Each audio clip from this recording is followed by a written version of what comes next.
ஆண்டவராய் இயேசு கிறிஸ்துவின் நாமத்தினால் உங்கள் யாவருக்கு என்னுடைய அன்பான வாழ்த்துக்களை நன்றியில் நான் தெரிவித்துக் கொள்கிறேன். இந்த காரியங்கள் நடந்த பின்பு கர்த்தருடைய வார்த்தை ஆபிரகாமுக்கு தரிசனத்தில் உண்டாக்கி, அவர், ஆபிரகாமே, நீ பயப்படாதே, நான் உனக்கு கேடகமும் உனக்கு மகா பெரிய பலனுமாய் இருக்கிறேன் என்றார். அதற்கு ஆபிரகாம், கர்த்தராகிய ஆண்டவரே, அடியனுக்கு என்ன தருவி?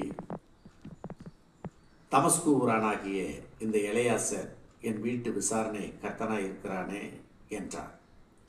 பின்னும் ஆபிரகாம், தேவரீர் எனக்கு புத்திர சந்தானம் அருளவில்லை, இதோ என் வீட்டிலே பிறந்த பிள்ளை எனக்கு சுதந்திரவாளியாக இருக்கிறானே என்றார் என்று நாம் வாசிக்கிறோம்.